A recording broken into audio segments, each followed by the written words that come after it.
Vietnam കപ്പലുമായി കൂട്ടിയിടിച്ച് മത്സ്യബന്ധന boat മുങ്ങിയ സംഭവത്തിൽ 9 മത്സ്യത്തൊഴിലാളികളെ വിഴിഞ്ഞം തുറമുഖത്തെത്തിച്ചു. അപകടത്തിൽ ഗുരുതരമായി പരിക്കേറ്റ രണ്ടുപേരെ തിരുവനന്തപുരം മെഡിക്കൽ കോളേജ് ആശുപത്രിയിലേക്ക് മാറ്റും. കാണാതായ 2 ഇതര സംസ്ഥാന തൊഴിലാളികൾക്ക് വേണ്ടിയുള്ള തെരച്ചിൽ തുടരുകയാണ്. സിജോ വി ജോൺ കൂടുതൽ വിവരങ്ങളുമായി. സിജോ, എന്താണ് വിശദാംശം?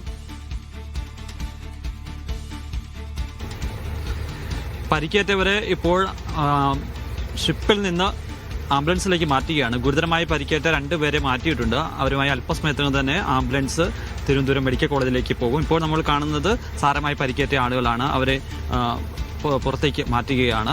ഇവർക്ക് പ്രാഥമികമായ ചികിത്സ നൽകും. മറ്റ് വിദഗ്ധ ചികിത്സ വേണ്ടുന്ന ആളുകളാണെങ്കിൽ മറ്റു തുടർ ചികിത്സയിലേക്ക് പോകും. അല്ലാത്ത ആളുകളെ പ്രാഥമിക ശുശ്രൂഷ നൽകിയതിനു ശേഷം വീട്ടിലേക്ക് ബന്ധുക്കൾക്കൊപ്പം വിട്ടയക്കാൻ വേണ്ടിയിട്ടാണ് തീരുമാനിച്ചിരിക്കുന്നത്.